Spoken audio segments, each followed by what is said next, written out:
Hi there, welcome back to the Dylan Rounds case. Welcome if you're currently here in the live premiere. Today, I'm catching up on and analysing the latest interview of Candice Cooley in recent time by the channel Profiling Evil.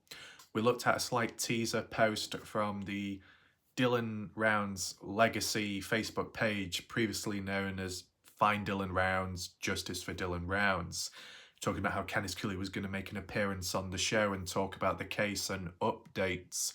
On top of that, how she would make multiple appearances in the future, whenever that time may come. And that could well be the case. I mean, from looking at this recent interview of Candice Cooley, it seems likely there will be a follow-up because there was a lot lacking and missing and questions. But I think that will be sorted eventually. I'm going to get into it today. I'm going to present to you all the key points that stood out to me, whether it be contradictions, whether it be consistency or natural new updates. Be sure to stick around, don't go anywhere, so you fully understand what's going on, okay? And you see it from my point of view. You might be in a position where you don't want to listen to Candice Cooley talk, you don't want to hear her voice, you don't want to see her face, but you do want to know what's up.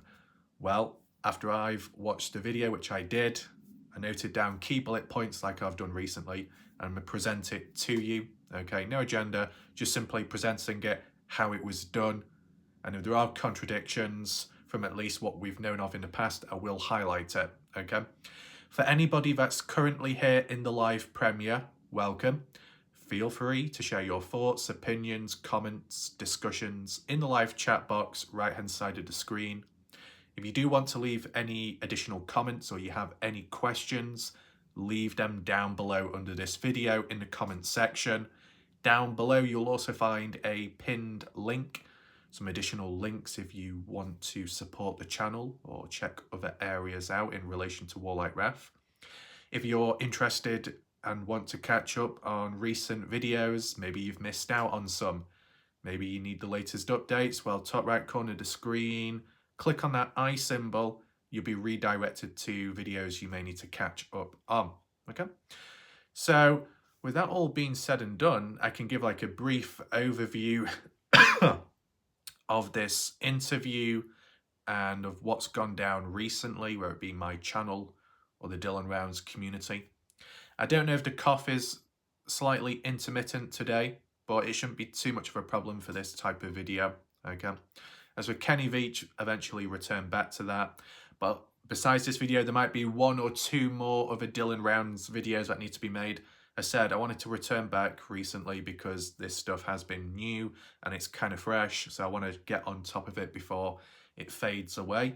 Now, from the perspective of the odd individual character out there that did see this interview of Candice Cooley on Profiling Evil, leaving such comments, such as in the comment section of the Profiling Evil interview saying, it's a setup, inside job, it's fake.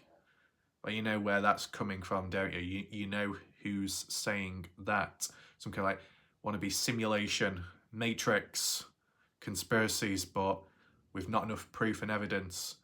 It's just very erratic and a bit silly too, you know? You can go about things, but just by saying, oh, it's fake, it's false, without backing it up properly within the right area and, you know, the same platform as where you've left that comment, that's what's lacking. I mean, you can come up with ideas, theories, and then you can have straight out conspiracy theories where you'd be perceived, labelled as crazy. Sometimes those crazy ideas may come true, but other times they don't. And I think that's where it probably falls here within the Dylan Rounds case.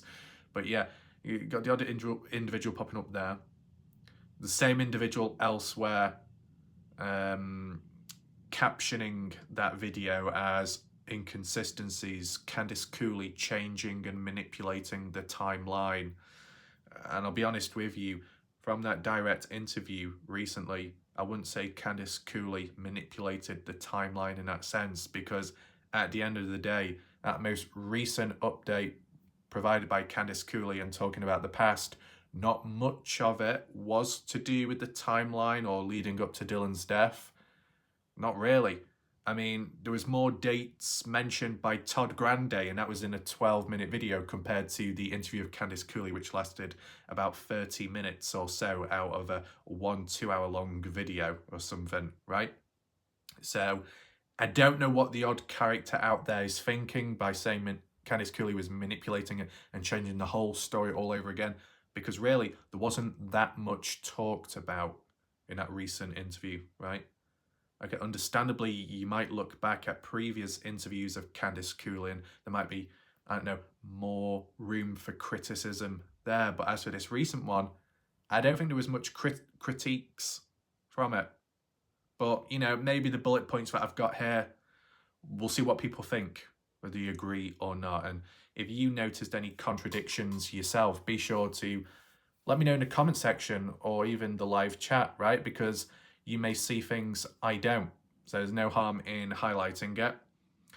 As for recent time, yeah, there's still key people. Well, I don't know how key or important they are, but you know, people that stand out within the community that are still sticking around within the case and with their info and stuff. Maybe we can get to that later on in this video just to highlight. The only important correction that needs to be established, apologies about that, would be Corey.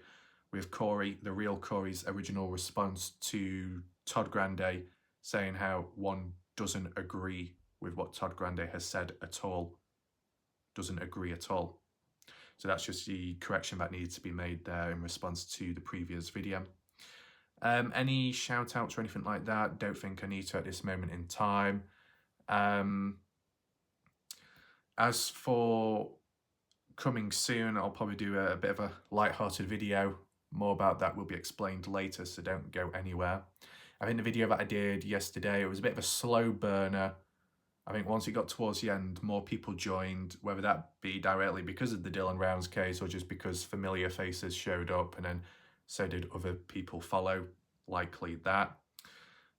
But, you know, for those that did listen in and took notes and listened, let me know what you think of Todd Grande. I mean, yeah, we saw some comments. I saw some comments that responded back to a few where people were saying how Todd, the way he does things, okay, kind of short, will obviously miss out on stuff, but covers multiple different cases and moves about constantly. So one of those type of YouTubers, which most people tend to do, right?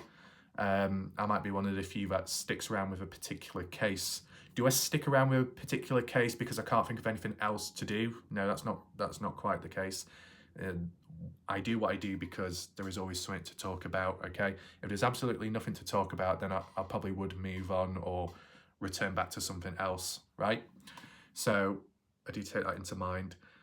Naturally, Kenny Veach, you know, got to be honest, naturally the Kenny Veach M-Cave case is quite popular and does perform well on my channel.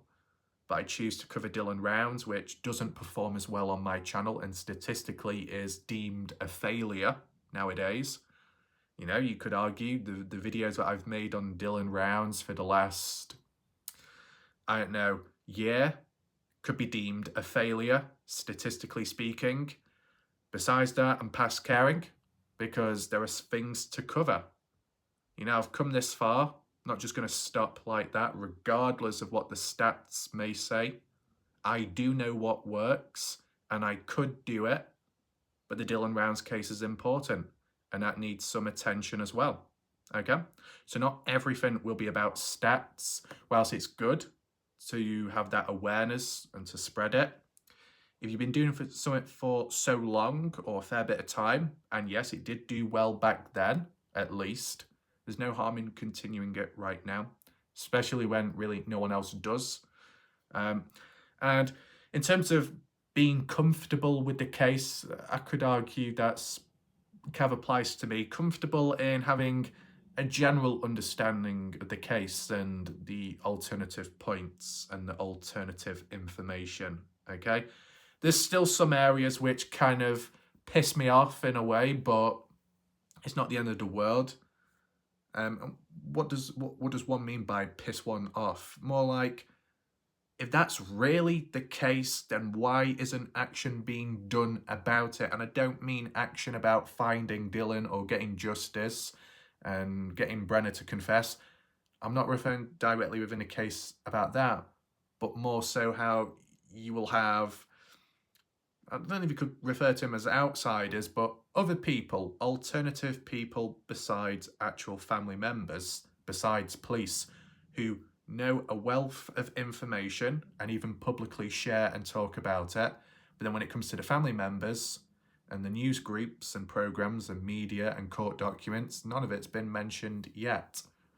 So why are outside people allowed to talk about it freely and openly, but it will not be addressed, reinforced, highlighted by the family, etc.? It seems one-sided, it seems out of sync, it seems like poor communication to me. And that's what's kind of annoying, right? And people would have had their own annoyances with time in the case or the community, that's understandable. I just wanted to share with you mine, and maybe I can explain further later on in this video. But I appreciate people's patience in general. And whether it be the Dylan Rounds case or the Kenny Veach case, for, you know, most of the regular viewers, I appreciate how people are patient. Not patient in just listening to information, but telling the stories themselves, right? People around here watching right now who will know their information on the case or another one are patient enough and understanding to explain it to somebody else who may not quite up to date with the case or may have made a mistake, got things in the incorrect order. But people around here, you know, correct the mistakes and just explain it in a simple way without any argumentation, any, you know, defensiveness. It just seems natural, right? And I think that's what the problem is.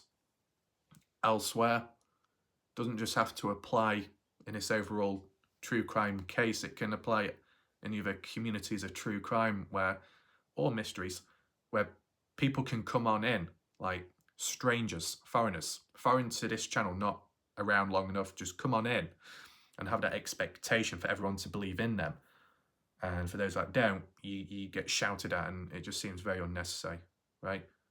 You want people to believe or listen to you, well, at least try and present yourself in a, you know, a semi-natural, semi-formal way with a level of understanding towards others who may not be up to date with everything. There's no harm there. And also vice versa, because I'm sure those people would want to be treated in a certain way, but are they reciprocating that back? Probably not. But that's elsewhere. And elsewhere, problematic can be. Not as many here, but we've seen a rise in the Kenny Veach case recently.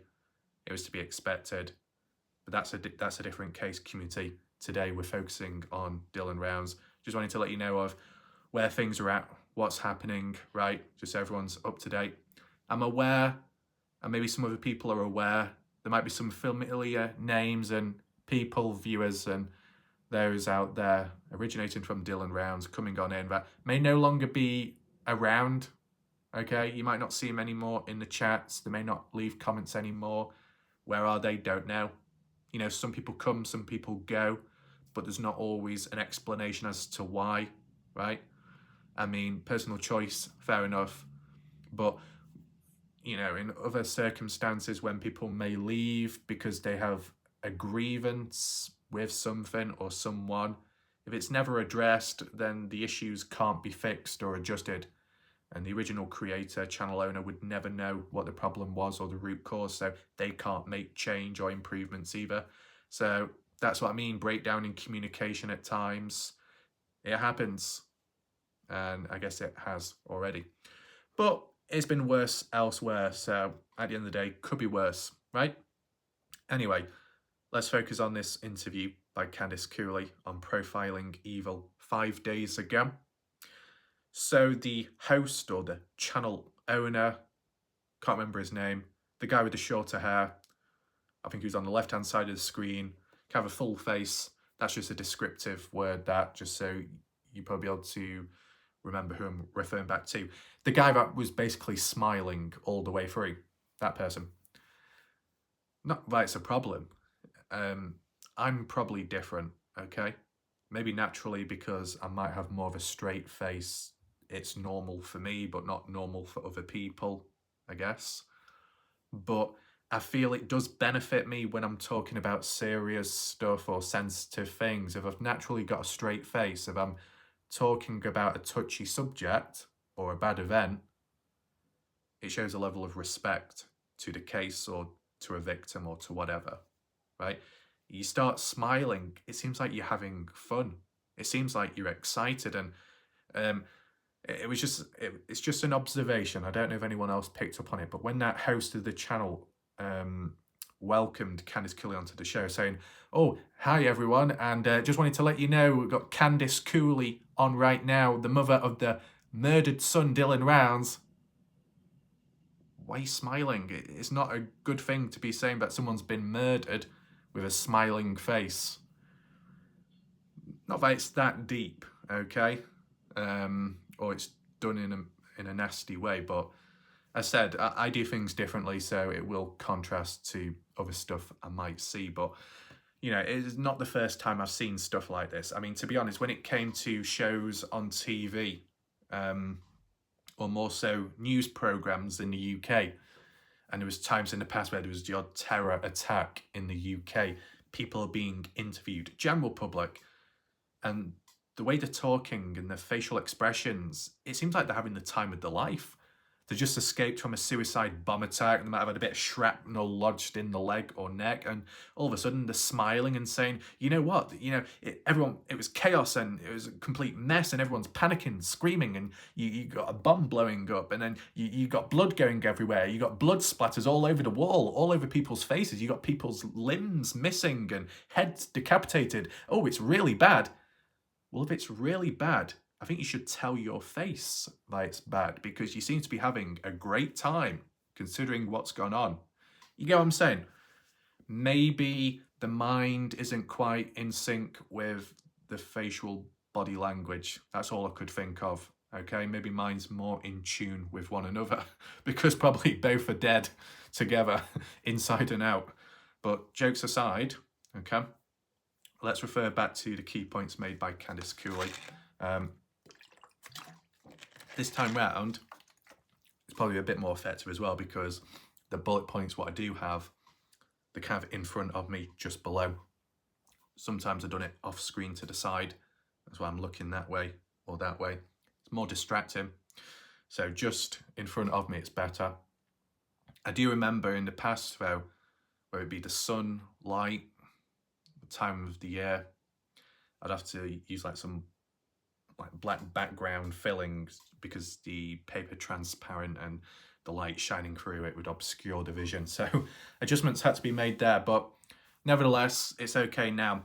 First point mentioned in this interview where Candice Cooley showed up, profiling evil. It was interesting because maybe how things were worded this time around were a little different to last time. That's all I'll say.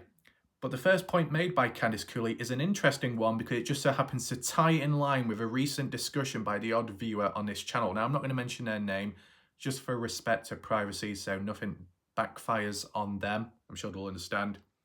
Candice Cooley said that Dylan was going to leave a legacy regardless. Dylan Rounds was originally leaving a legacy in his farming at such a young age and making an impact on the scene and what could have been done in the future and all the success that comes with it, roughly speaking.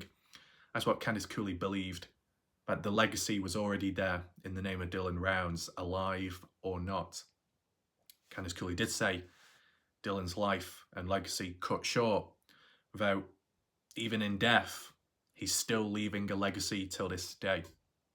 And I think that ties in line with what Candice Cooley mentions a bit later on, with how because of Dylan's age and what he was getting involved with, farming and the farming community in the US being quite close together, communicative, I should say, strong bond, relating, understanding, caring, looking out for one another. If that does truly apply within the US as for the farming community, you can see how a lot of people came together, right, in the name of Dylan and honoured him, remembered him, and may have played a role in trying to help too and show support and helping the family or the case to reach justice or to look for Dylan.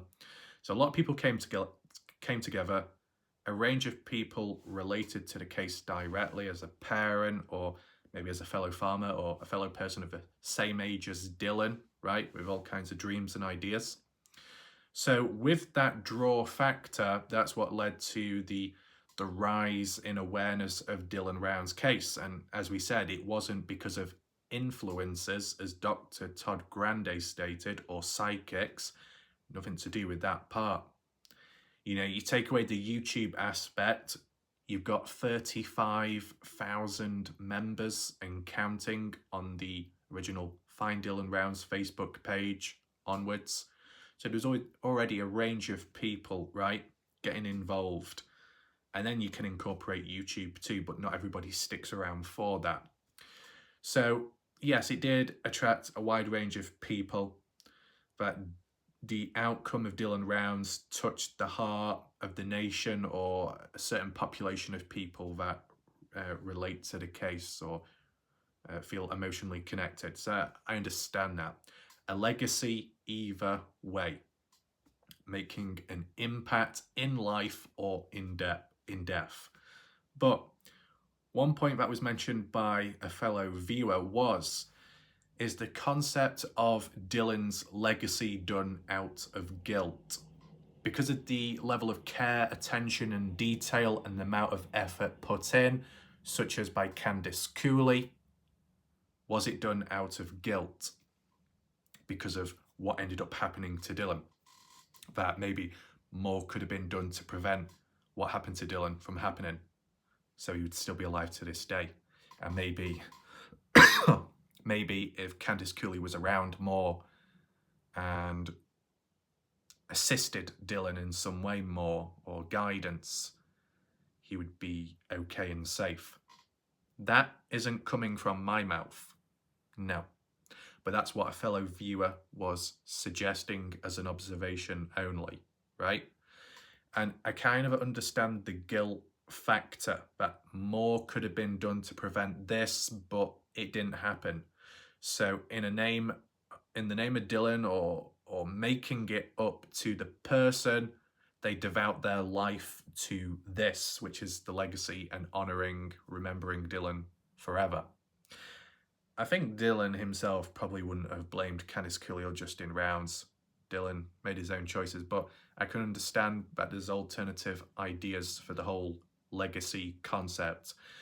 And this fellow viewer was suggesting more Candice Cooley feeling guilt compared to the likes of Justin Rounds, because who's more hands-on with Dylan's legacy, Justin Rounds or Candice Cooley?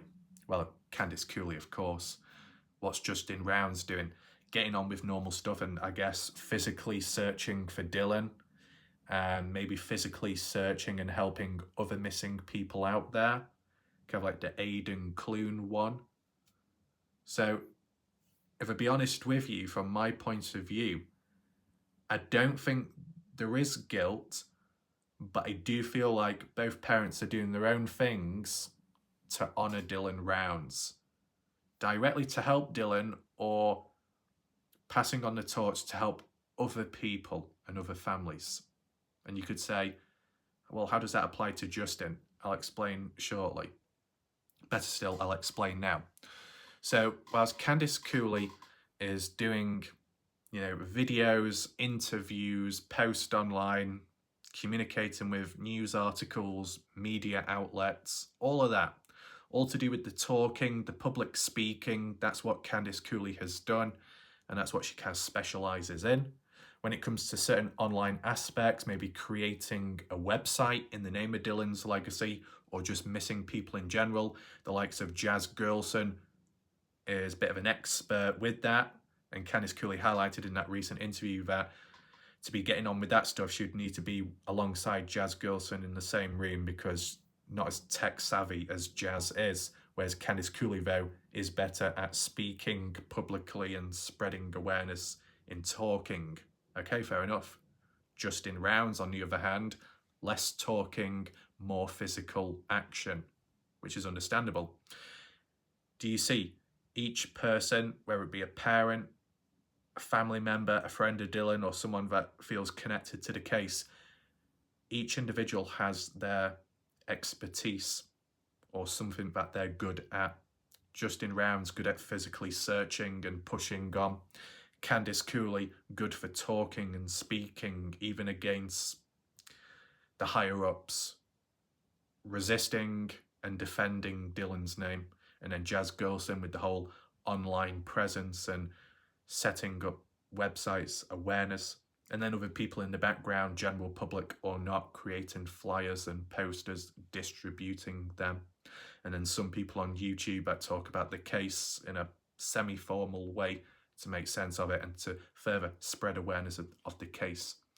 Each individual has their own roles which can work for them and can complement the case. There's nothing wrong with that. So whilst Dylan Round's legacy goes either way, and at this moment it's about remembering Dylan, but more so focusing on helping future people and current missing people and the families that have gone through similar stuff to what Candice Cooley, Justin Rounds have gone through.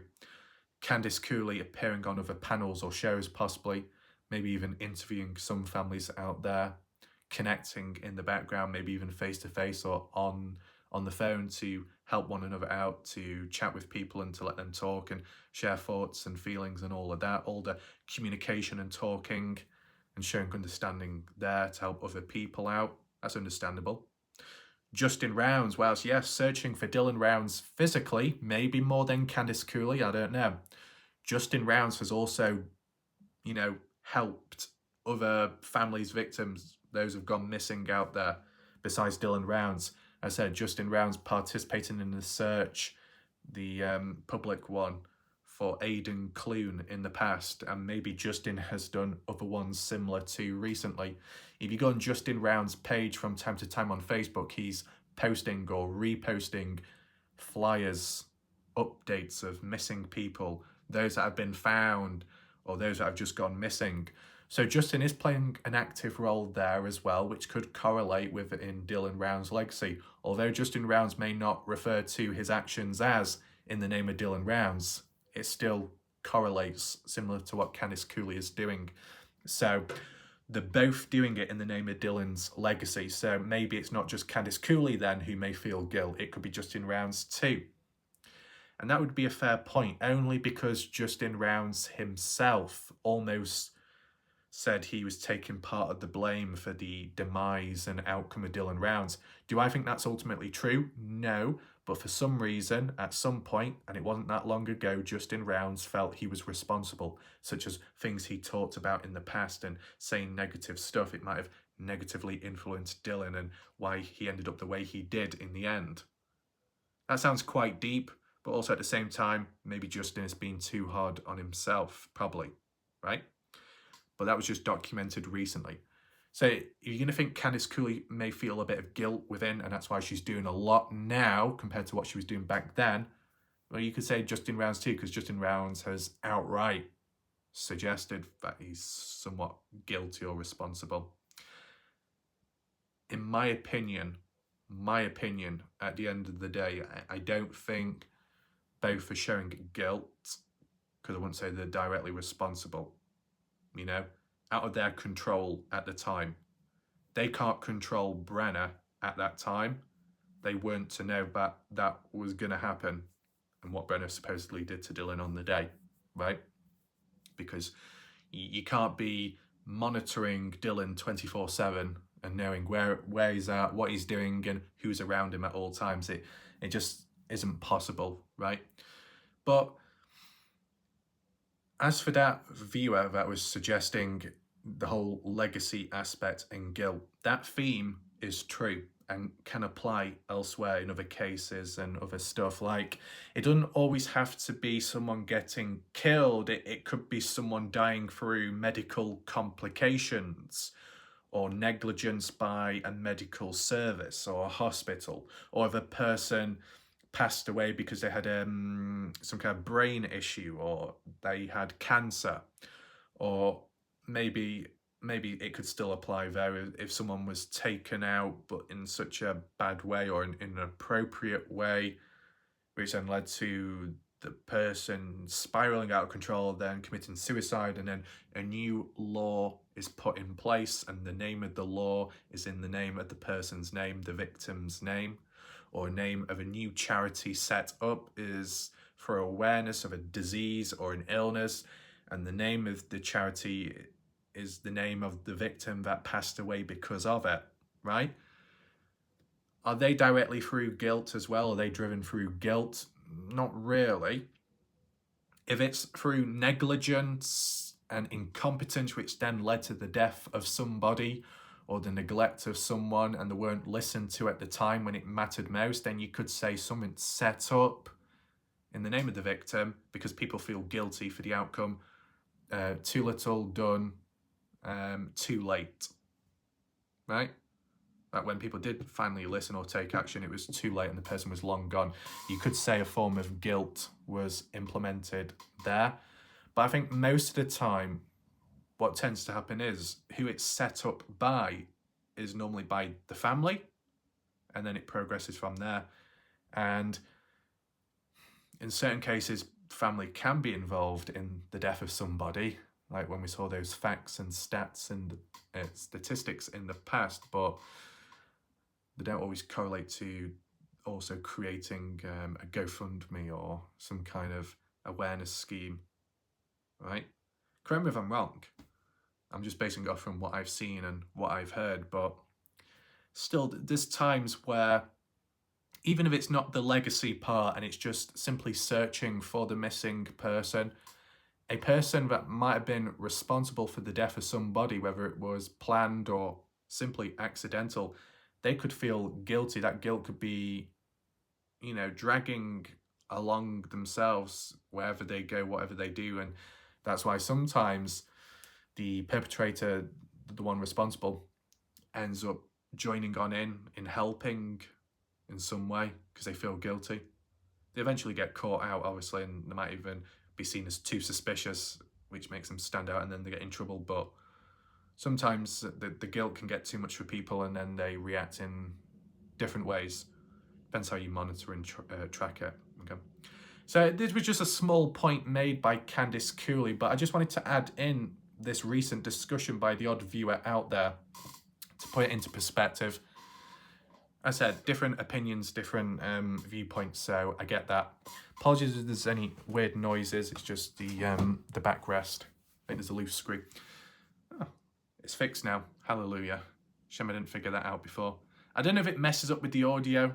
See, this is the thing, there might be sounds out and about and around which I hear, which can distract me, but the phone doesn't pick up on it, so that's kind of interesting. That maybe it's because of how sensitive the microphone is. So the more sensitive, the more it picks up, which is obviously not always a good thing, right?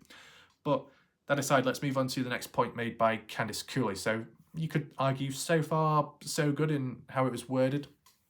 Candice Cooley says, in reference to Dylan, because the presenter on the show said that Dylan lived in Lucin, Utah. That's incorrect. Dylan didn't live in Lucin. He may have stayed there, stopped there overnight or for a few days, and Candice Cooley said at max maybe 1 month if working on the farm and getting on with stuff, being busy. But most of the time Dylan was out and about, moving around, doing custom farm work for other people. That's understandable. A travelling farmer. Kind of like what Badger Life said, based on her knowledge of the situation and geographically speaking. I get that. But Candice Cooley did say that Dylan only was in Lucin, around the build-up to the death of Dylan. Dylan was only in Lucin for 3 days within the last 9 months. Within the last 9 months. Is that so? I'm just trying to comprehend that. Okay, I don't know if anyone else finds that a little bit strange. Does it make sense? Does it tie in line with the timeline? So if we're saying Dylan only returning back to Lucin after his custom farm work in Montello and maybe further afar, he was doing other stuff in between. But for the last 3 days within the last 9 months, spending time in Lucin. 3 days What days are those? Are we saying the obvious, the 28th, when Dylan was obviously in Lucerne because of the phone pings and the phone call made? Then I guess the day before, the 27th, because Dylan did return back to his farm on that day towards nighttime to do the seeding. Okay, that checks out. The 26th, well, the only thing that was really mentioned about the 26th was the beginning of the build up to last seeing Dylan and the receipt being acknowledged on the 26th when Dylan made purchases in Montello, Nevada on that day. Did he return back to his farm later on that day of the 26th? The Thursday, did he? I don't really know, right? I can't remember it being worded like that, but maybe he did. But yeah, 3 days.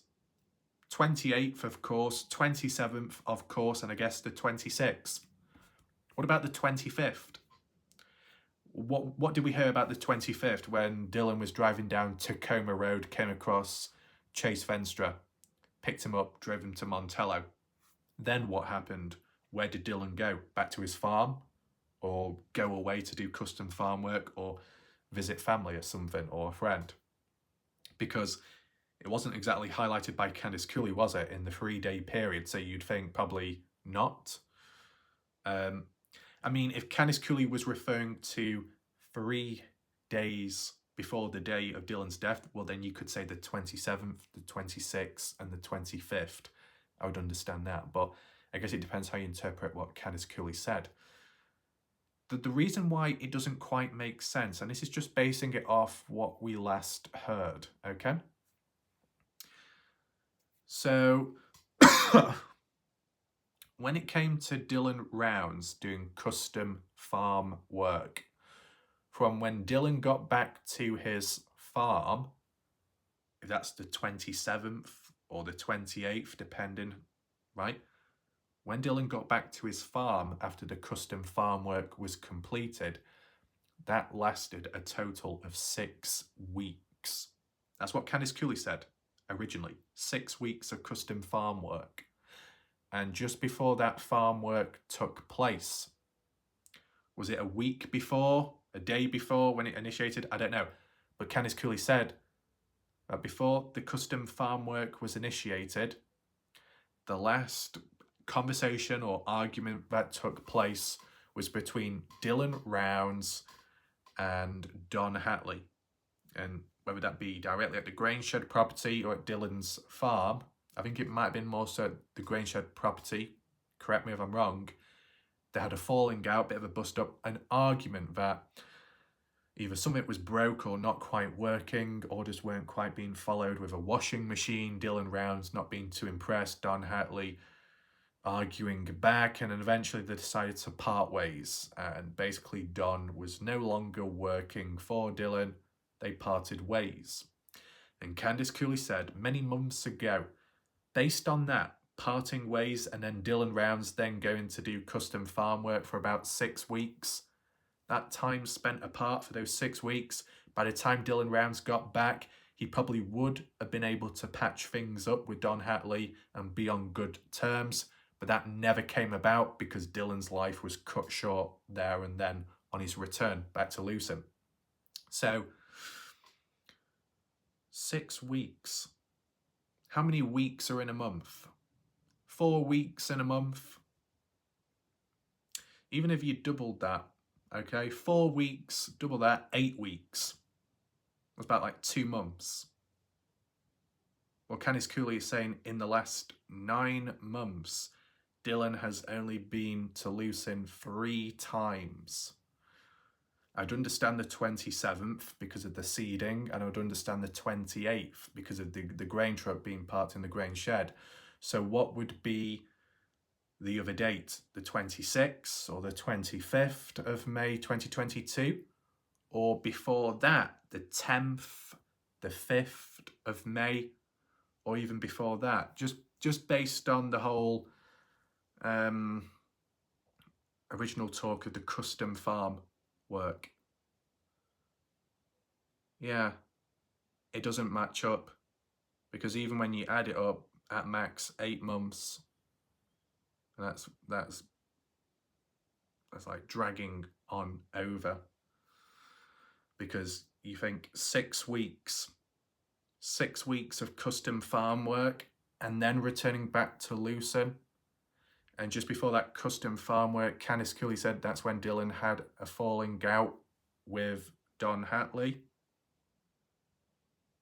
And that doesn't add up to the last 9 months. That only adds up to about 8 months or so. So really, there's, what do you say, missing time or a bit of an inaccuracy. I don't know if Candice Cooley is saying that the 27th and the 28th is when Dylan spent time in Lucerne, and the only other time Dylan spent in Lucerne was that one time before he went to go do custom farm work, where he had that final falling out with Don Hatley. They parted ways, and Dylan moved on from the area to then start custom farm work.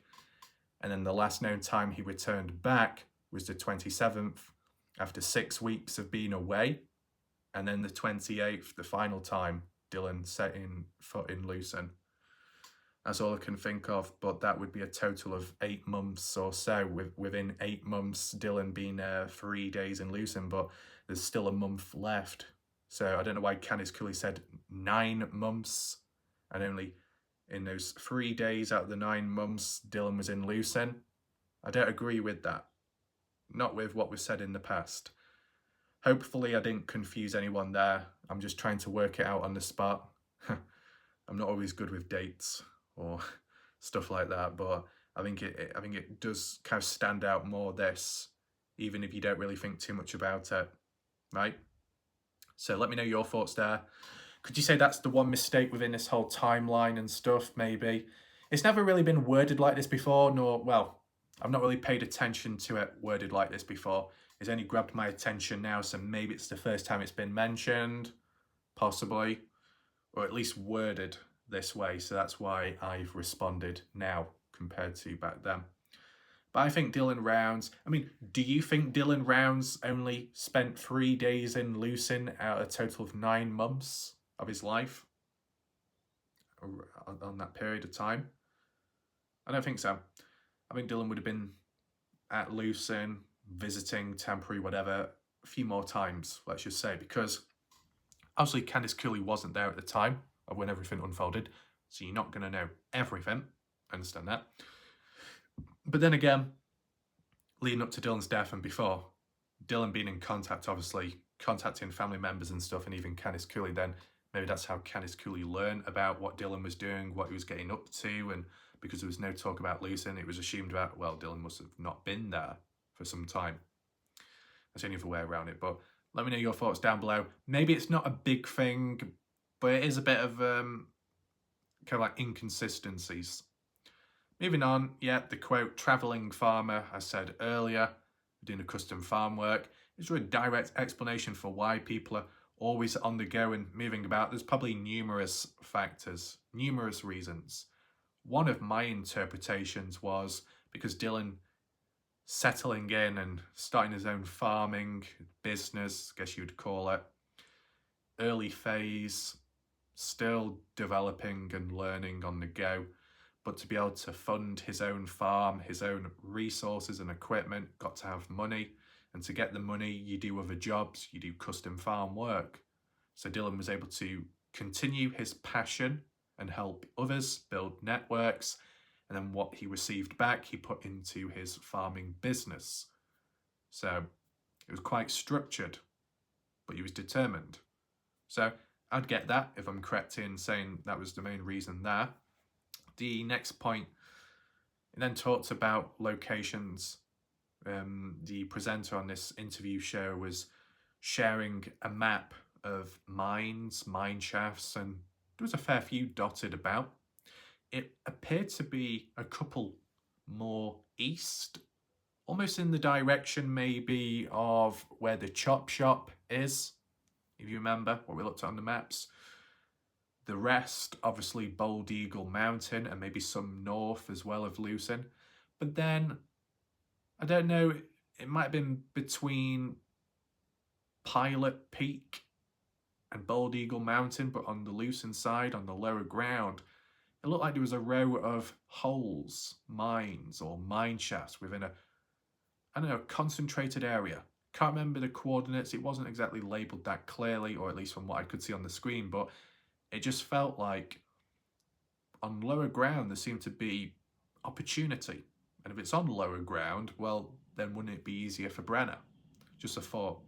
Maybe at some point, if I look back at the maps and the ones that allow and show mines, if it can be matched up to the areas on the map, then maybe there's a case to be made. But at least from Candice Cooley's response to the talk of mines, mine shafts, and with the reference to the volunteer group, the cave explorers from the past that checked all these different locations out, and there was a total of 300 mines or mine shafts, whether all 300 were exactly searched or not.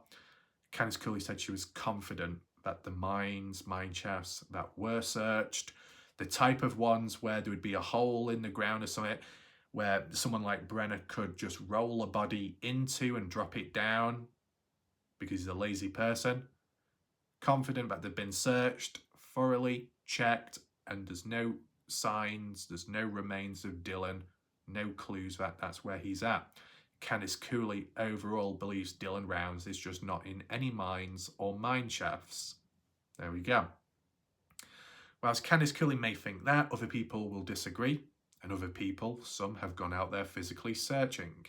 At different points in times, whether you like them or hate them, Lance Kelly, Ty Corbin, Scott Natal, Les Natal, Alan from Mountain Labs Fortress, Heavy D and his crew, etc. People like that themselves have voluntarily gone out themselves and checked some. Or, you know, a fair range as well. Maybe more so Bald Eagle Mountain Range on the Montello side, but they've branched out too. Have they found Dylan? No. So you could say there's a correlation there, and consistency that there's no signs that Dylan is in a mine shaft based on the fact that a range of people have checked the mines out and have double checked, thoroughly checked, and there's no indication Dylan is there.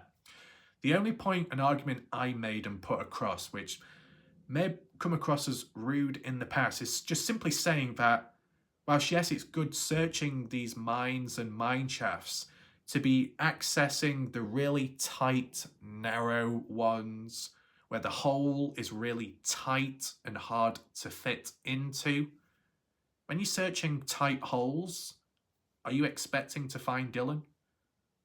Are you expecting Brenner to access a tight hole when he himself is on the larger side, or at least was at the time? You get what I'm saying? With Brenner, his health, and obviously being somewhat reckless and lazy, at best, he'd probably just kick Dylan's body and roll it into a hole, into a ditch, into a mine shaft if there was an opportunity. To be dragging someone into a mine and then digging and burying them, too much effort, not likely the type of thing Brenner would do. Okay? If Dylan was chucked into an opening, where's it going to go? Well, you get chucked into a hole, and then hit the base, hit the ground, that's it. But what some people did do was go into the mines or from a different angle, and then once they were inside or they reached the bottom, they then started walking off down all the different tunnels and the very narrow passageways. And you're thinking, well, if someone's going to be dropped into a mine shaft, vertical one, the body is going to land at the bottom. They're not going to fall, hit the bottom, then do a 360-degree turn, and then do multiple rolls like Sonic does down a tunnel, and then take a hard left and take hard right, then up, down, diagonal, and then end up there. It's not like a bullet ricocheting.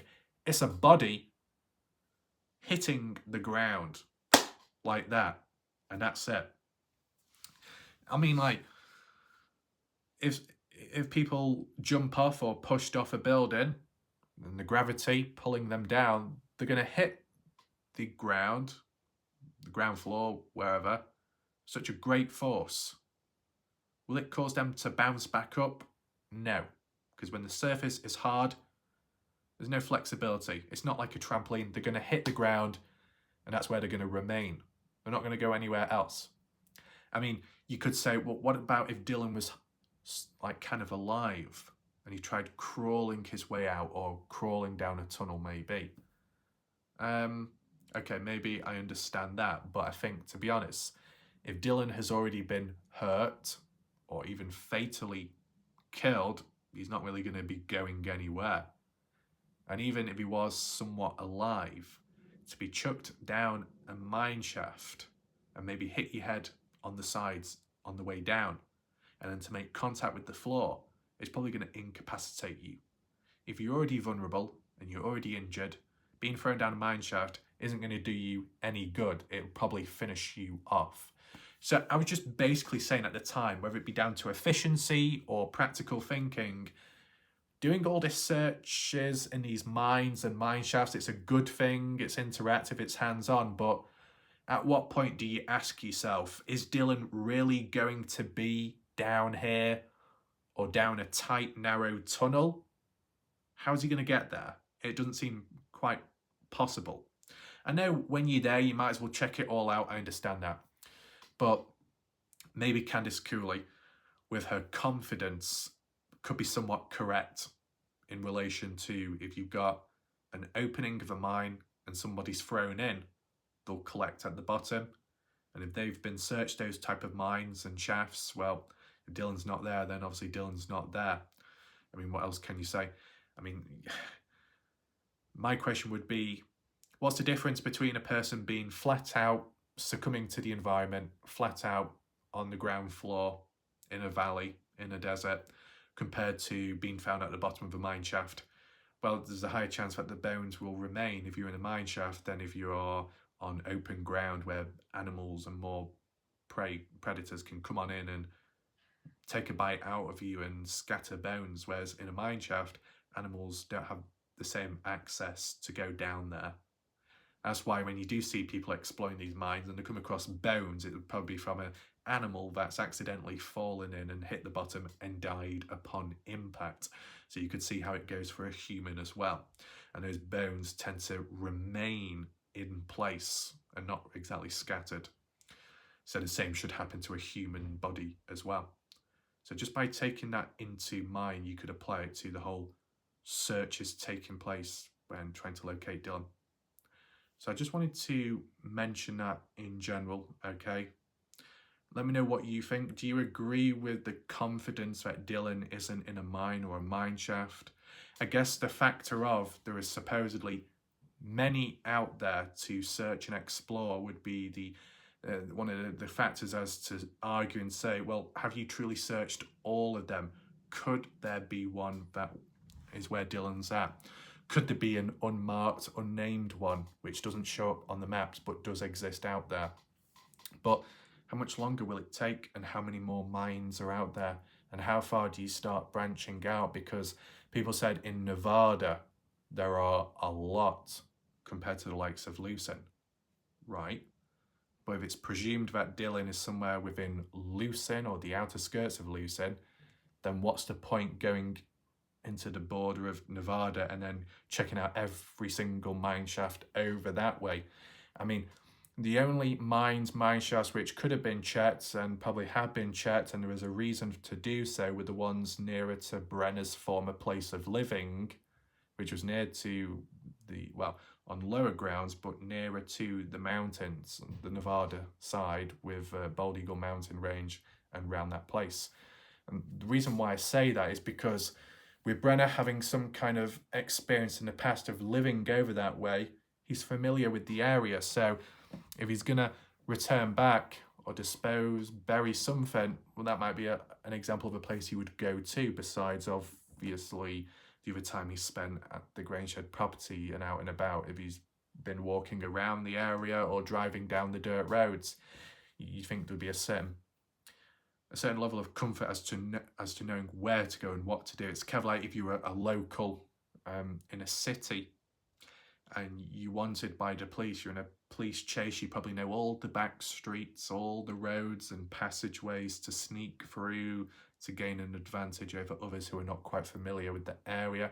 So like with Brenner, when it comes to disposing of things, if you're familiar with the area, you know where to go, you might know the best place. But if you're an outsider and you're not quite familiar with the place like the family are, it's like, where do we begin with? Where did we first search? So I understand that. It's been some long discussions considering. There wasn't too much talked about in the actual interview itself, but some interesting angles. Okay, let me know if you've picked up on any contradictions yet or not, or if you agree or disagree with the analysis of this video. The next point that was mentioned by Candice Cooley was saying how when it comes to having a bird's eye view, such as being in a helicopter, the aerial presence, drone or actually in a helicopter, and you're looking down at the ground, you'd think it's very easy to locate anything or everything. But what Candice Cooley said from experience and what others have said when being in the area, you don't always see everything on ground level, whether it be the dust, whether it be the weather at the time, whether it be maybe the sunlight, the reflections, something along those lines, those factors which can obscure the view and vision. You don't quite see everything as crystal clear as you would expect. I mean, to be honest, when looking at some of the drones, that seemed different. But then again, it depends. Maybe using a drone could be more practical than being in a helicopter at times because of the altitude, being much higher up than a drone sometimes. Correct me if I'm wrong. Okay, I'm not an expert there, but I'm just basically saying from what Candice Cooley said, Candice Cooley's experience when being in the air wasn't as clear as you would expect when looking down at the ground. So maybe things could be missed. But then again, it was made up for with the usage of the drone. I mean, it can't always be that bad, the vision-wise, because when Heavy D was out there the first time round, and they were flying over the area, further away, they unexpectedly, indirectly, came across a dead body. No correlation to the Dylan Rounds case, supposedly, but they found a dead body. Was it mentioned in the video of Heavy D? I think it might have been mentioned at the very end of the video, possibly. People said that the original video of Heavy D, they edited it out, but I don't know. I don't remember seeing any comments or anyone saying how, wasn't this video uploaded before? Haven't I already seen this video before? And then normally it would follow with a comment response thread of, yes, they re-uploaded it because of what was found. But to be honest, right, I don't know why they would have edited it out after. Like, if they've uploaded it and then took it down, then edited it, and then re-uploaded it. Maybe the audience were poorly wording it, saying how the original video was uploaded and remains till this day, but the same that the crew edited it out, the moment where they came across the body on the ground in the background, when you've finished recording, you've done your video, and then you piece it all together, you got the timeline, whichever editor you're using, you add all the clips onto the timeline reel, shorten some bits down, cut and change some bits if it's too much waffling, or if mistakes are made, or if there's some footage that isn't needed, and such as the footage with being in the helicopter and them recording it, and they come across the body, they think, right, we'll probably not include this into the footage because it goes against YouTube TOS and it doesn't apply to the Dylan Rounds case, so we'll leave that out. And then they put a disclaimer in the video itself saying we cut some bits out because other things were found. Yeah, I can't remember exactly how the video went, the very first one, if there was a disclaimer, but if there was, like how there have been in the past, it would make more sense, right? So yeah, bird's eye view of the area, vast desert, very open, spacious, yet still hard to locate Dylan. Isn't that right? Next point to be made. And most people were in agreement to this at the time, and in the interview, that Brenner is lazy.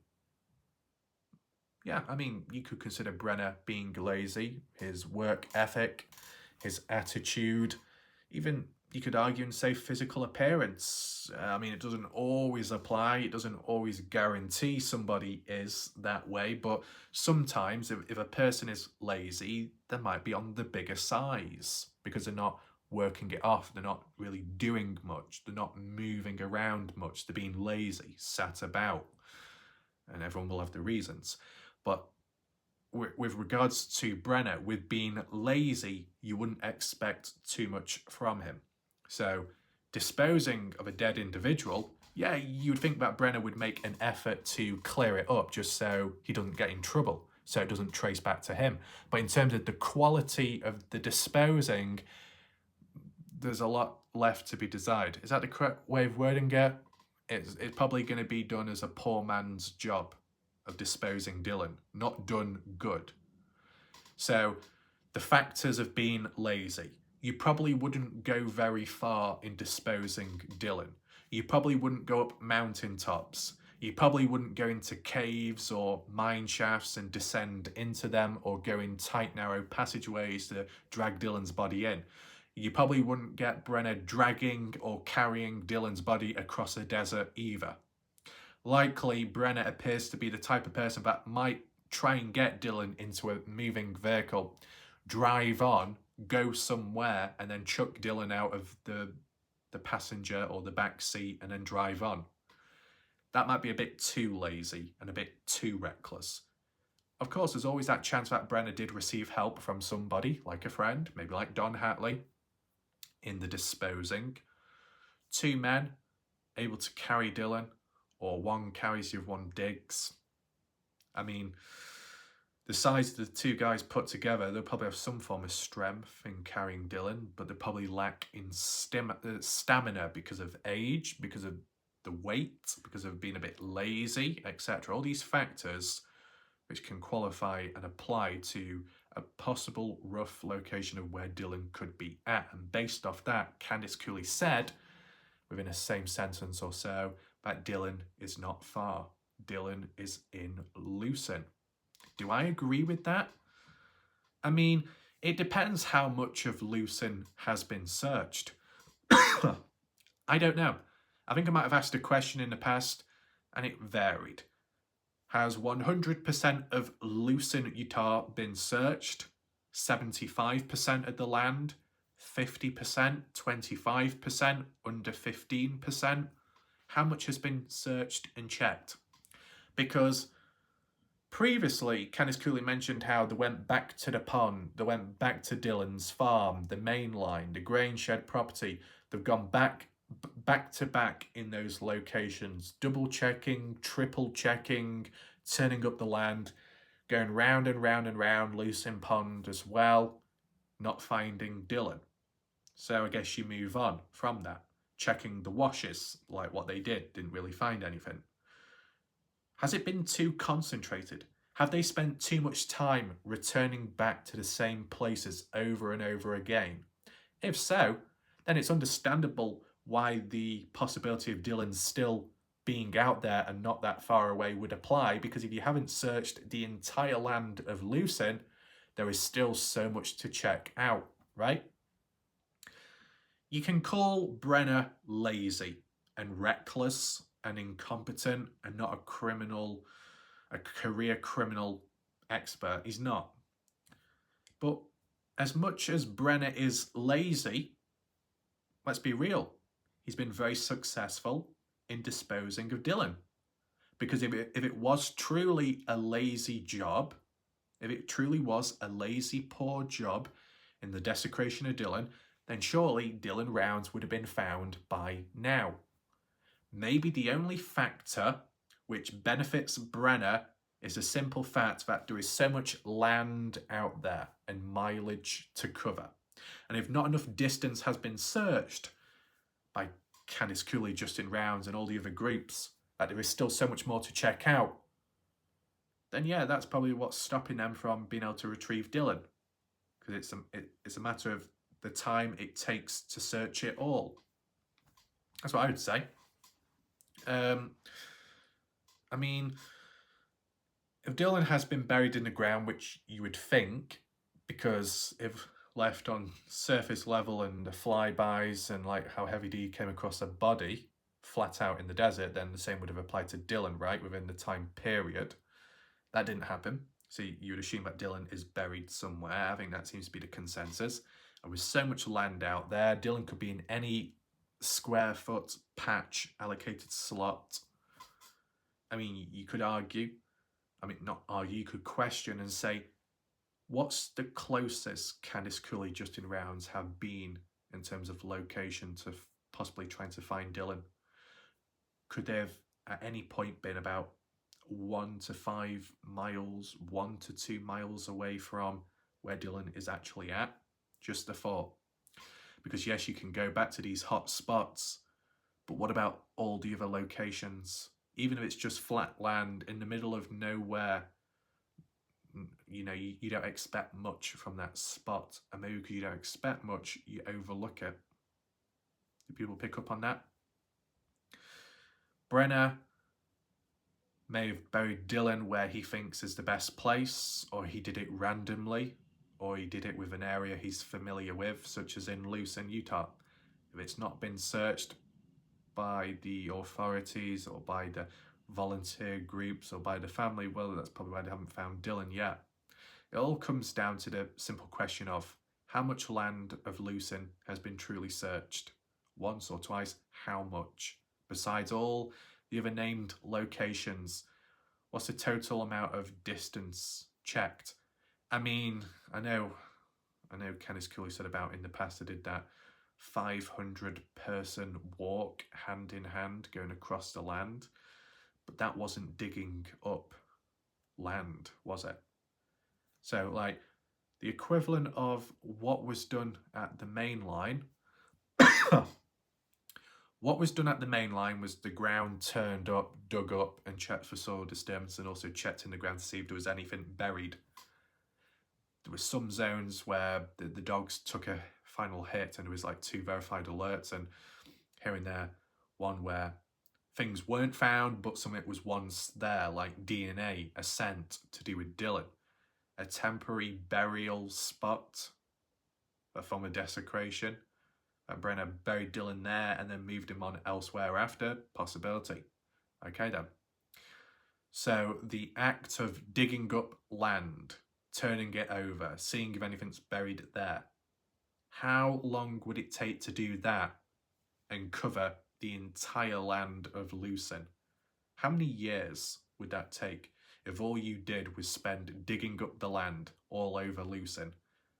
Because once you've done that, then you could come to the conclusion that if you haven't found Dylan by then, after turning up the whole land of Lucin, then arguably Dylan just isn't in Lucin, right? But if there's still a lot to be searched, then you have every right to believe Dylan could be buried in Lucin, Utah somewhere. Hopefully people understand what I was getting at then. Moving on. Next point mentioned, never left the area. So Candice Cooley was basically saying that around the time of what happened to Dylan, that Brenner never left the area of Lucin. And that's based on Dylan Round's phone data.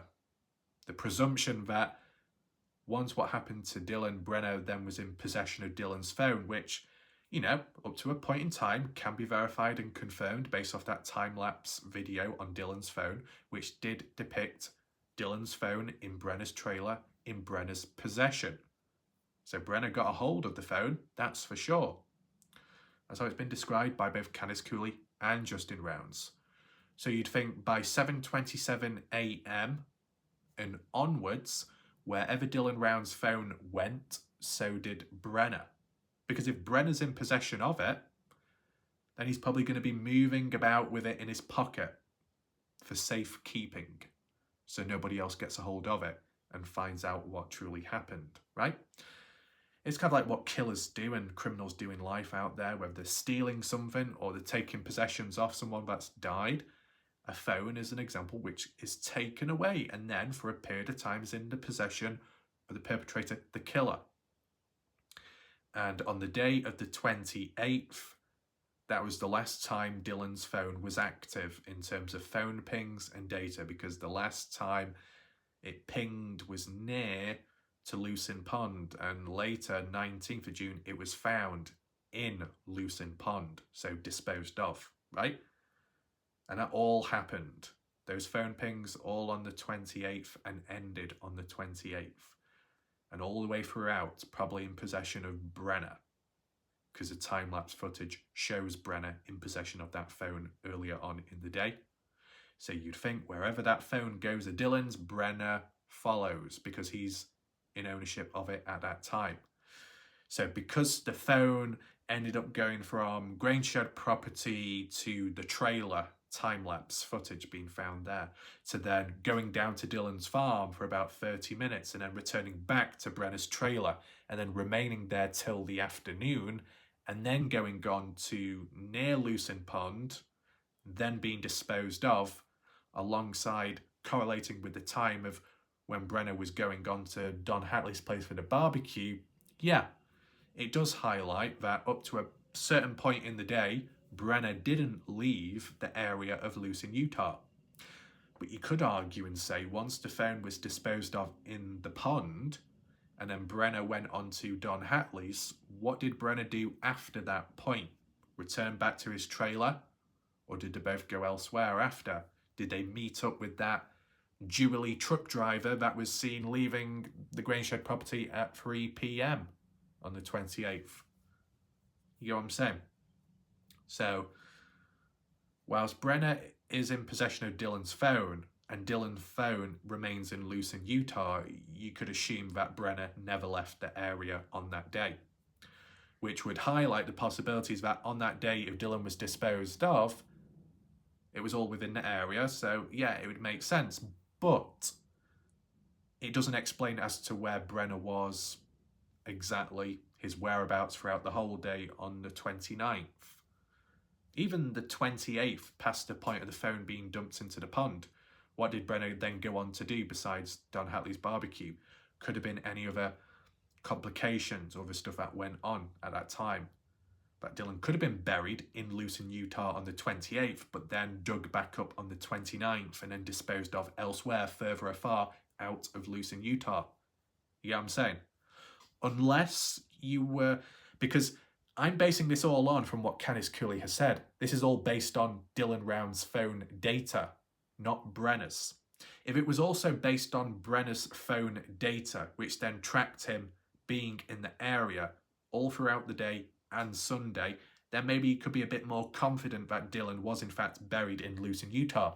But if Brenner's phone data and pings, which I've not seen personally, if they suggested that Brenner went out of Lucin, went down to Montello, or went up to Grouse Creek and onwards into Idaho for whatever reason, well, then you could assume that maybe Brenner went over that way, went away from the area to maybe dispose of Dylan a second time as a form of desecration. You never know. So it just seems like Candice Cooley is basing everything of Brenner's whereabouts, tying it to the location of where Dylan Rounds is buried, all down to Dylan's phone and Brenner being in possession of it. But that was only up to a certain point in the day, past lunchtime, not the evening and not the 29th. Unless they're also taking into account Brenner's phone, his personal phone and the pings there, fair enough, but I've not seen that part, so I wouldn't know. I'm just basing it off what's been said in this interview. Let me know your thoughts. Next point mentioned, and this was the update. Finally, an update. What was it about? Candice Cooley basically said summertime 2024. Obviously not quite now, wintertime and the weather being problematic, but when summertime comes about in 2024 this year, they have a good idea of areas that need to be checked out. So does that mean new locations? You'd hope to think so. And it could be successful. You never know. Candice Cooley said, with now having a better grasp of the RTT data of Dylan's phone, of Brenner's phone, I'm not quite sure whose phone there, maybe Dylan's. Right, okay then. As for the RTT data, is that to do with like the general radius of it, which is connected to the nearest cell tower? Correct me if I'm wrong. I mean, originally they said within a 15.4 mile radius, which then branched over into Montello, Nevada.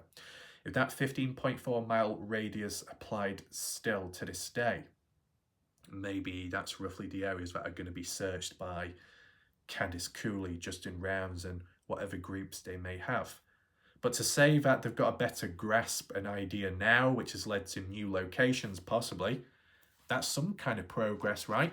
Because yes, it's good to continuously search for Dylan, but it's just as important to check out new locations as well to tick it off the list. I know there's only so much you can do in a day, within a week, on top of other responsibilities, but I think going in circles to certain key hotspots, driven too much by the idea that this is exactly where Dylan's at or where Brenna was at based on phone pings, could be, I don't know, a bit biased. Maybe you need to branch out a little bit more, and that's probably what will happen. Now, besides that, interviewer then added on saying, Candice Cooley, what about what's coming ahead with regards to Brenna and that situation and the justice for Dylan?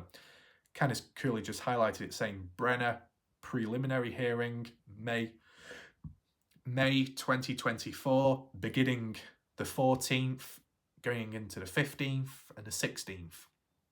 3 days. That's how long it lasts.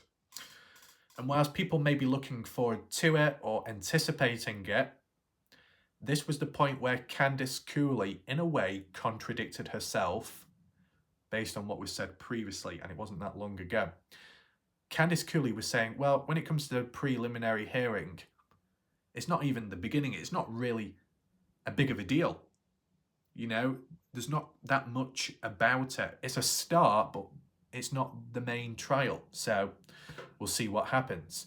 And Candice Cooley also said that she doubts, based on all the other patterns of what's happened, all the delays, Candice Cooley kind of anticipates that the preliminary hearing could be delayed and the other stuff moving forwards onwards past that point being delayed as well because of the justice system.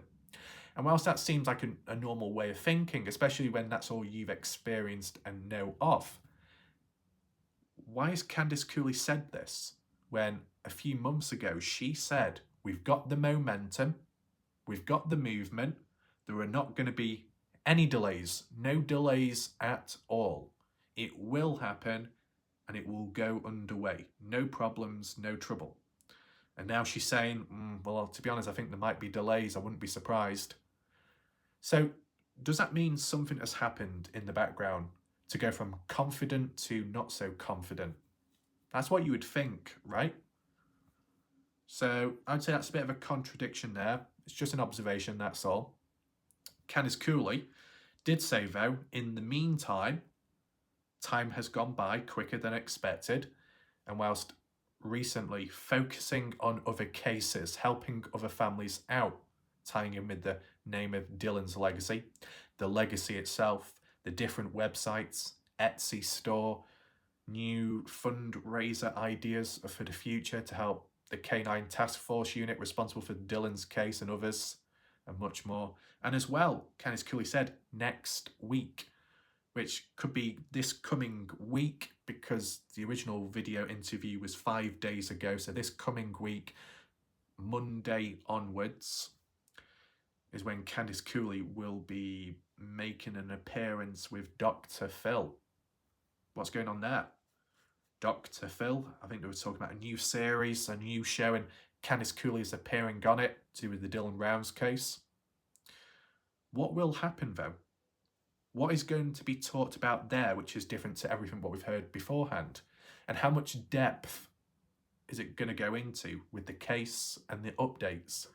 Is it more aimed at and focused at the judicial system?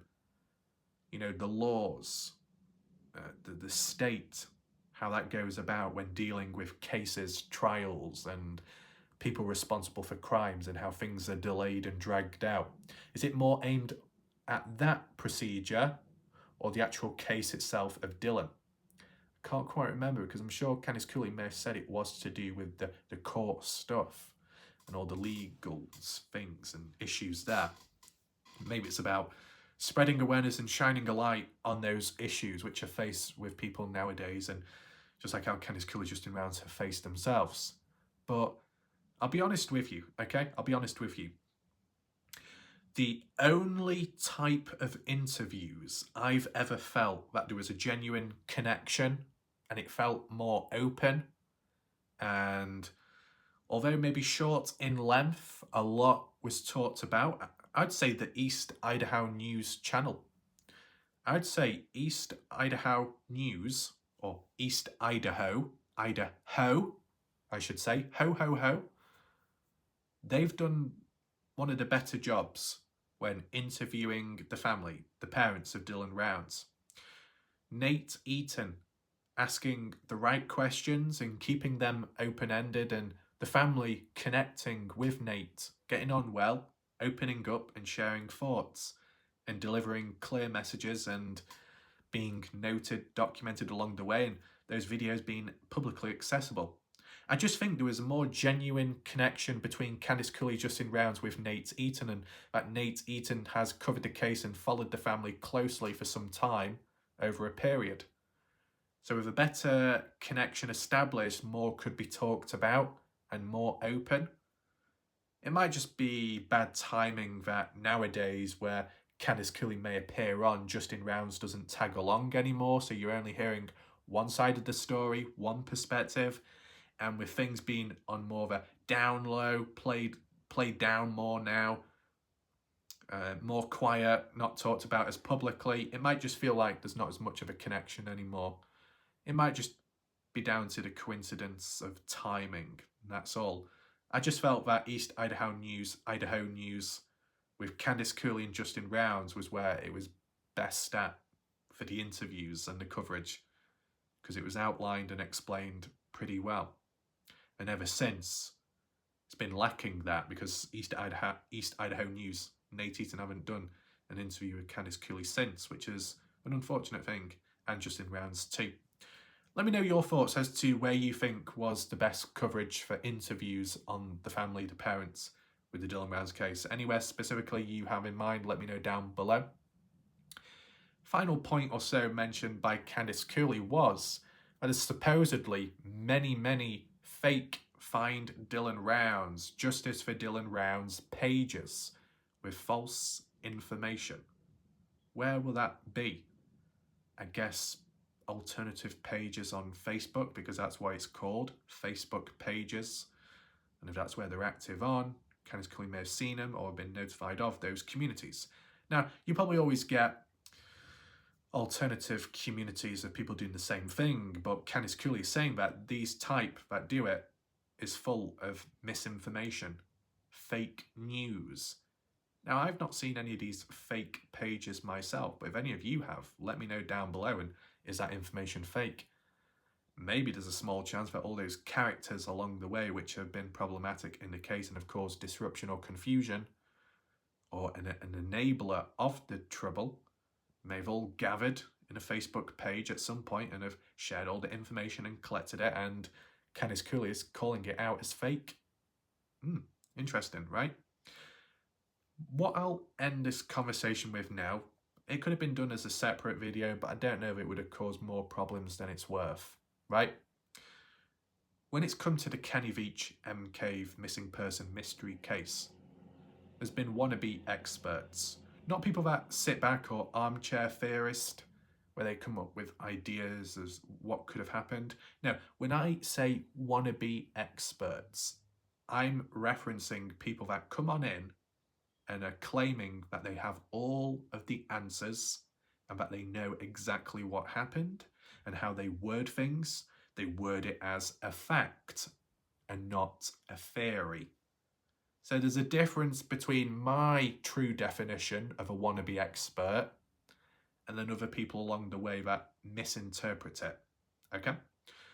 And in the Kenny Veach case, people did come on in, they told their story, they shared their information, their facts, their stats, the dates, timelines, which were quite formal and maybe somewhat believable, but turned out to be BS. And then others that did the same thing, but demanded people to agree with them and insulted others for not listening.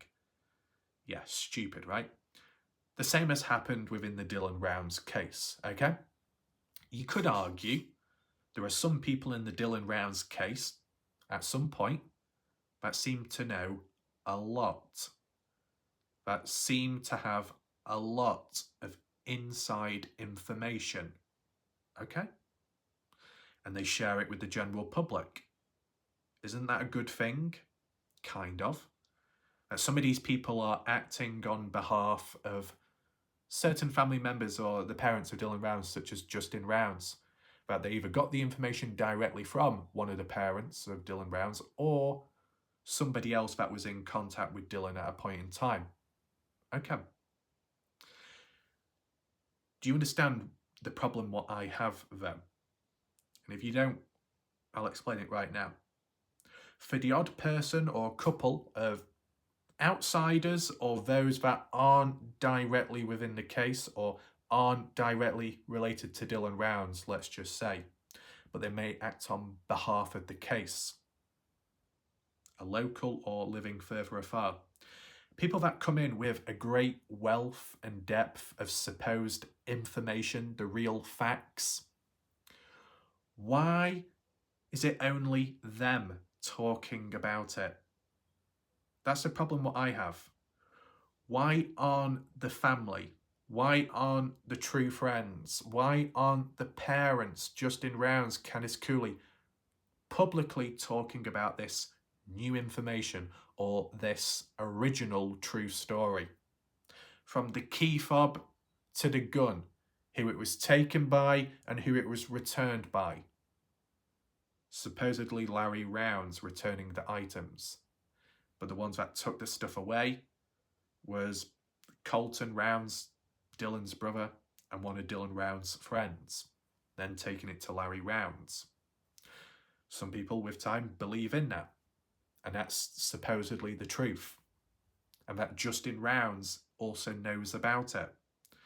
But can someone explain to me, why can't it be cleared up and acknowledged by the family themselves? Out of all the interviews that have taken place with time, Justin Rounds, Candice Cooley, both together, whenever, why did they never acknowledge it? Why did they never correct it? They corrected all the other stuff, didn't they, with the timelines, the timestamps, the phone pings, back, forth, in and out, but not this information. And the whole talk about Dylan being some kind of human shield and Chase Venstra and Robert Aviles being involved, and certain key individuals know about this stuff. How come the family don't know? Or maybe certain family members do know, but why have they not spoken about it publicly then? Some people could say, because that information is important and can't be talked about publicly. Well, then what gives the right for these other third-party people to then talk about it on behalf of the family of Dylan Rounds? There is such a breakdown in communication, right?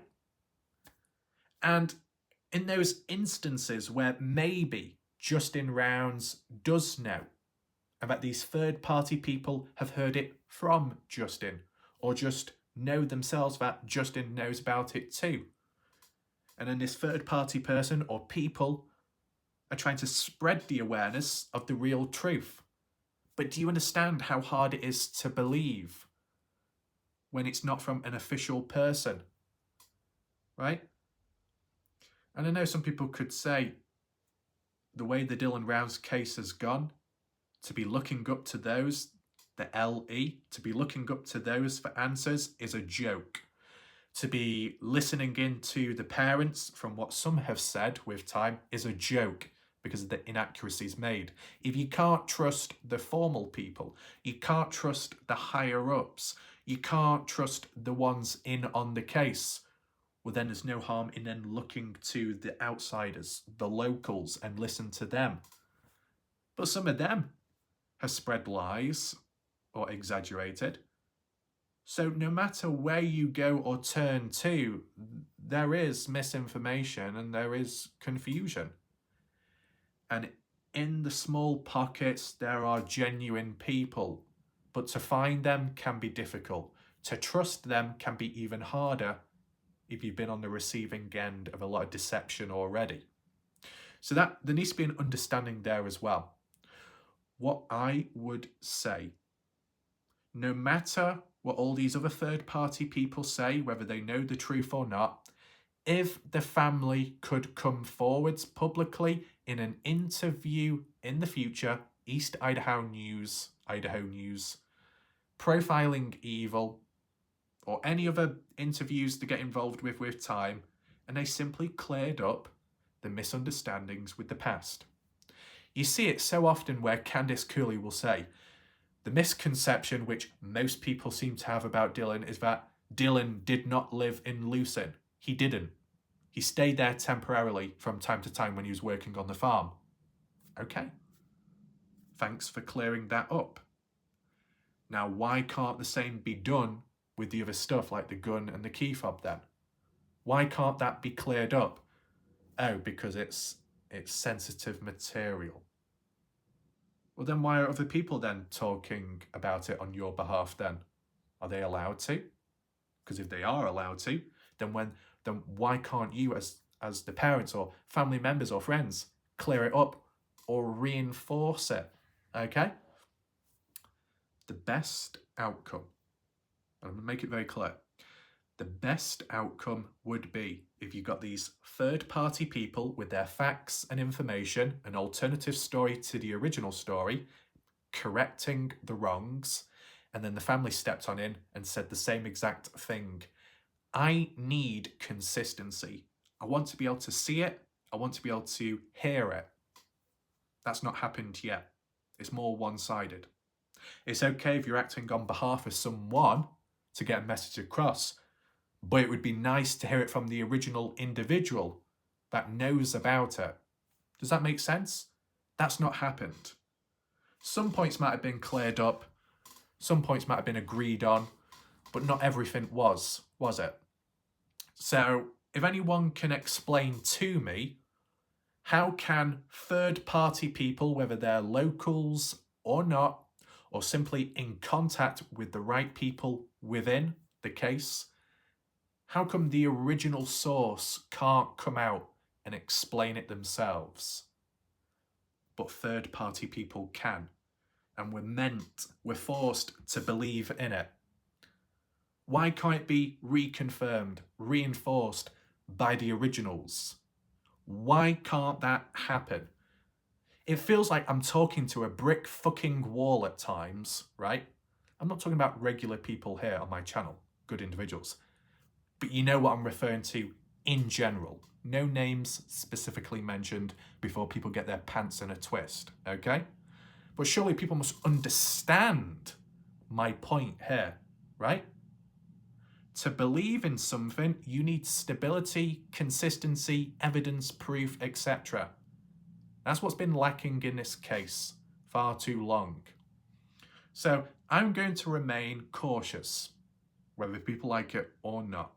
If it can be reinforced with time, very, very good. That's not happened yet, so I can't clap my hands. I'm not going to deny or censor people for giving the alternative truth. I'm just going to remain cautious and wary until it can be reinforced truthfully and directly. I mean, look at the equivalent, an example from the past, because there's been many more recently. In the past, the whole talk about Grainshed property, that it was dug up, a hole. Very obvious, right? From Justin Round's point of view, a photo taken at night. And then months before that, Salty Pancakes visit down there, and Glorindellen, same time. A hole in the grain shed in the ground. Something dug up, something taken away. Shack Lady, with her insider information back then, drip feeding it, saying basically, from what's been said and talked about, and supposedly where it originally came from, Candice Howard, not within the case, but knows Candice Cooley, okay, connections there, the message was passed on down those contacts. Okay, so there's a hierarchy about bodily fluids being in the Grainshed property, and that's why the hole was dug up. Soil sample, evidence, DNA retrieved, maybe. But then why did Candice Cooley say many months later, a year later, that when dogs were searching about and the timing of it all, not once was any DNA retrieved from those areas, such as Grainshed property? Because that contradicts to the maybe the verified alerts by those dogs with time. So who is right at the end of the day?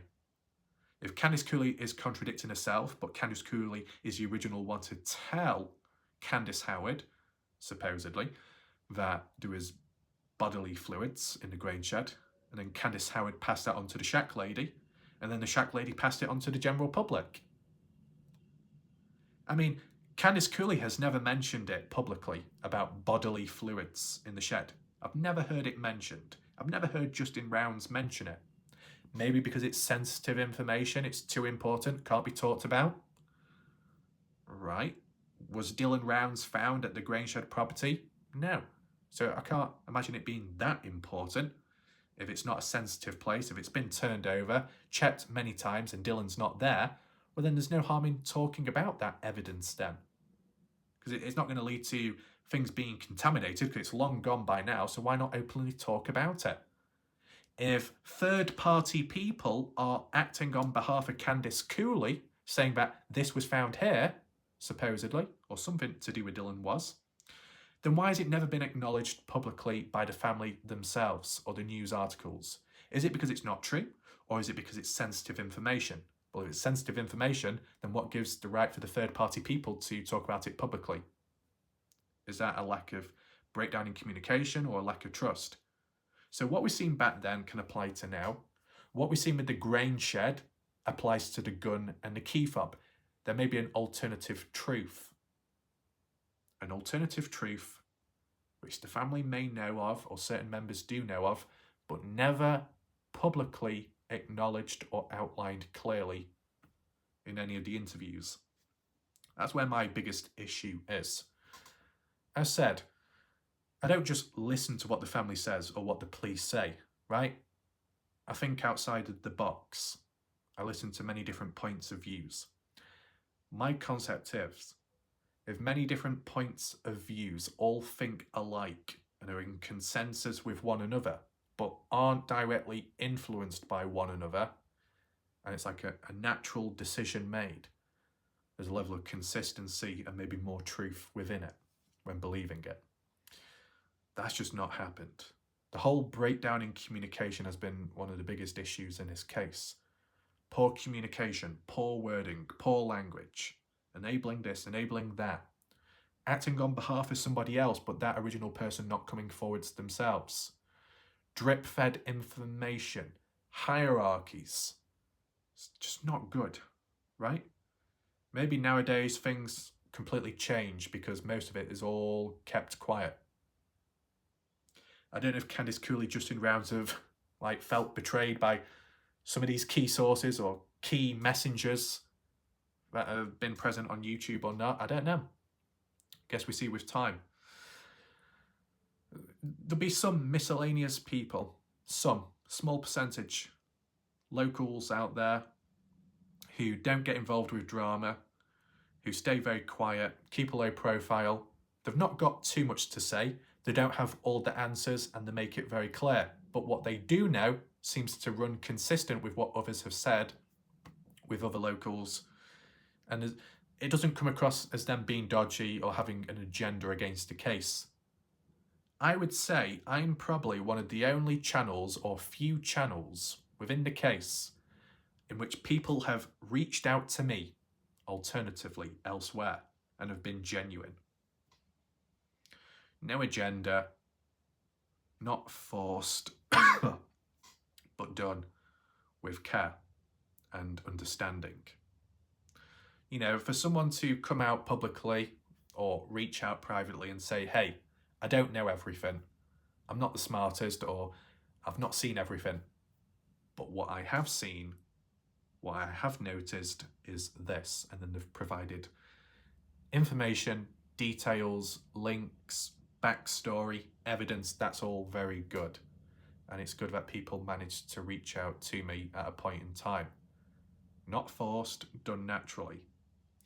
Unlike that time where Salty Pancakes went out to Montello, Nevada or nearby to interview Weezer, unknown to Weezer at the time, and Salty Pancakes is up in her face with a camera asking questions and harassing her. Yeah, it's probably not the best way to go about things. If you go in with too much force, you might push people away, and you push those answers away too.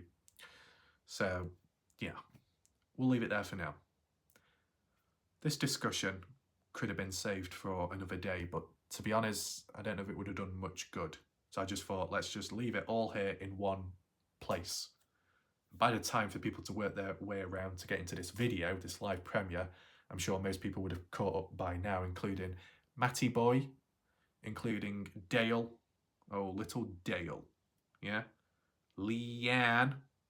I think I might have been the creator of that nickname, which other people took inspiration from elsewhere. This is the thing. Unrelated to Dylan Rounds. Dale? You looking at me?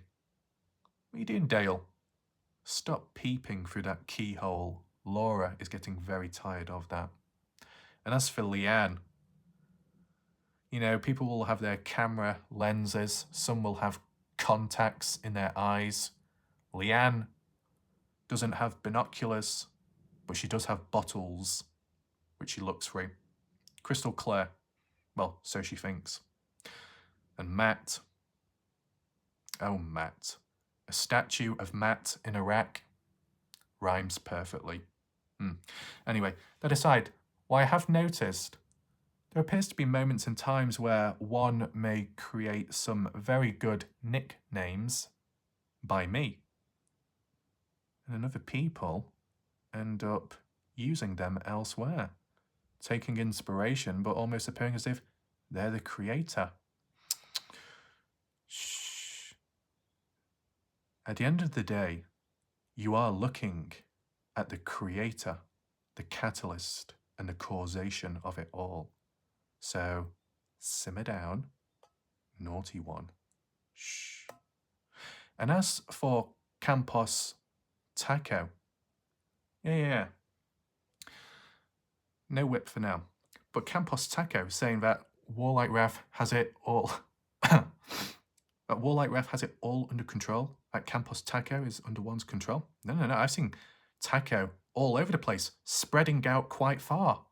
Just like the taco itself, reaching out to all kinds of humans. Oh, Sinaloa, your new name, Sinaloa.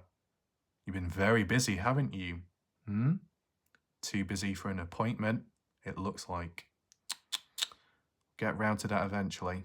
But as for now, it's time to end this video. So hopefully you enjoyed the video, you found it interesting, and you found the summary worthwhile in response to the latest interview by Candice Cooley. At least there's some hope and positivity that there is movement forwards in terms of 2024 summertime for the next search for Dylan and possible new locations on the way. Will we ever hear about it? Probably not.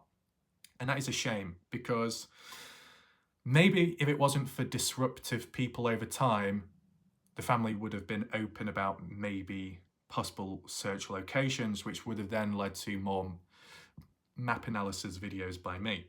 But sometimes other people ruin it for the rest. That's unfortunate. We'll see what happens next, if there's any more twists and turns, and I'll try and get another Dylan Rounds video up soon or so. Thanks for watching, but for now, goodbye and good night.